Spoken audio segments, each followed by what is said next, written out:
नमस्कार विद्यार्थी मित्रांनो, आपल्या सर्वांचं स्वागत आहे एज्युकेशनल यूट्यूब चॅनलमध्ये. तर पहा, वन विभाग भरती 2025 संदर्भात या ठिकाणी महत्त्वपूर्ण माहिती समोर आलेली आहे आणि बऱ्याच दिवसापासून विद्यार्थी वाट बघताय की नेमकं जाहिरात कधी येईल. 14,000 प्लस जागा आहेत, त्यामध्ये वनसेवक प्लस वनरक्षक अशा पदांची जाहिरात येणार होती, अशा सूचना देखील चालू होत्या. विविध नेत्यांनी भाषण देखील दिलेलं होतं. विविध पेपरमध्ये सुद्धा आर्टिकल आलेले होते, पण अजून मात्र जाहिरातीबाबत कुठलीही ठोस कार्यवाही नाही. तर या संदर्भात आता वृत्तपत्रामध्ये एक आर्टिकल प्रसिद्ध झालेलं आहे, त्याचीच माहिती आपण इथे पाहणार आहोत.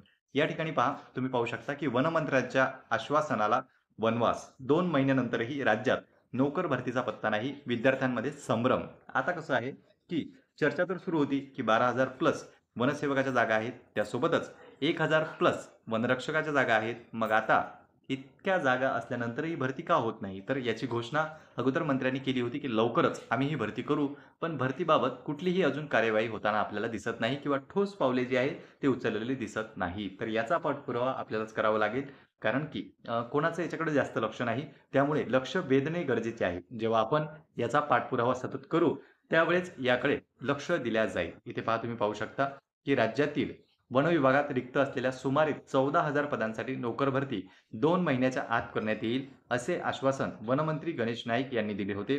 या आश्वासनावर विश्वास ठेवत लाखो विद्यार्थ्यांनी अभ्यास आणि प्रशिक्षणाला सुरुवात केली. अभ्यास म्हणजे काय? स्वतः अभ्यास सुरू केला. काही जणांनी कोर्सेस विकत घेतले, काही जणांनी क्लास लावला. म्हणजे जे विद्यार्थी शांत बसलेले होते किंवा दुसऱ्या परीक्षेची तयारी करत होते, त्यांनी आपला जो अभ्यास आहे तो किंवा तयारी आहे ती वळवली होती वन विभागाच्या वनसेवक किंवा वनरक्षक या भरतीकडे. नंतर पहा की या आश्वासनावर विश्वास ठेवत लाखो विद्यार्थ्यांनी अभ्यास आणि प्रशिक्षणाला सुरुवात केली.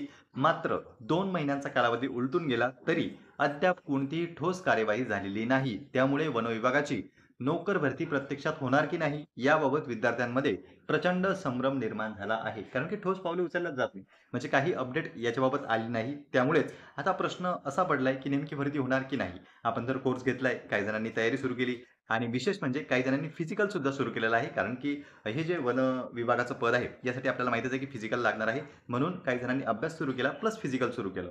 तर जर भरतीच झाली नाही, तर मग त्यांच्या अभ्यासाचं आणि फिजिकलचं काय होणार? इथे पहा, जागतिक वन दिनानिमित्त म्हणजे 21 मार्च 2000 येथे वन विभागाच्या पदक वितरण सोहळ्याचे आयोजन करण्यात आले होते. राज्याचे वन खाते उत्कृष्ट काम करीत आहे म्हणून खात्याचा सन्मान झाला. वन खात्यात अनेक पदे रिक्त आहेत, त्याचा आढावा घेऊन लवकरात लवकर नोकर भरती करण्यात येईल, अशी ग्वाही वनमंत्री गणेश नाईक यांनी दिली होती. या आश्वासनावर विश्वास ठेवून राज्यातील लाखो विद्यार्थ्यांनी या नोकर भरतीची तयारी सुरू केली आहे. मात्र आजपर्यंत कोणतीही जाहिरात किंवा परीक्षेचा आराखडा अथवा अधिकृत अधिसूचना निघालेली नाही. परिणामी विद्यार्थ्यांच्या अभ्यासाचे नियोजन आणि मानसिक स्वास्थ्य यावर परिणाम होताना आपल्याला दिसतो. आणि त्यांच्या लक्षात आणून द्यावं लागेल की तुम्ही जे आश्वासन दिलं होतं ते कधी पूर्ण करणार आणि कधी वन विभागाची जाहिरात येणार आहे किंवा त्या संदर्भात पावले उचलल्या जातील. अजून तरी याबाबत कुठलीही ऑफिशियल कार्यवाही करण्यात आलेली नाही. मात्र जे क्लासेस वगैरे आहेत त्याचा जोरदार प्रचार सुरू आहे आणि बॅचेस सुद्धा निघालेले आहेत. पण जर भरतीच आली नाही तर मग त्याचा उपयोग काय? तर पहा मित्रांनो, इथे आपण वन विभागाच्या भरतीबाबत माहिती पाहिली. सध्या अजून कुठलीही ऑफिशियल अपडेट आलेली नाही. याबाबत जशी काही अपडेट प्राप्त होईल ती तुम्हाला टेलिग्रामच्या माध्यमातून देण्यात येईल. म्हणून डिस्क्रिप्शन बॉक्समध्ये टेलिग्रामची लिंक आहे, त्याला तुम्ही ग्रुपला जॉईन होऊ शकता. जेणेकरून छोटी मोठी अपडेट आली तर ती तुम्हाला तिथे मिळेल. आणि चॅनलला देखील सबस्क्राईब करून ठेवा, म्हणजे कोणतीही इम्पॉर्टंट माहिती तुमच्याकडून मिस होणार नाही. पुन्हा भेटूया आपण अशाच एका माहितीपूर्ण व्हिडिओमध्ये. नमस्कार.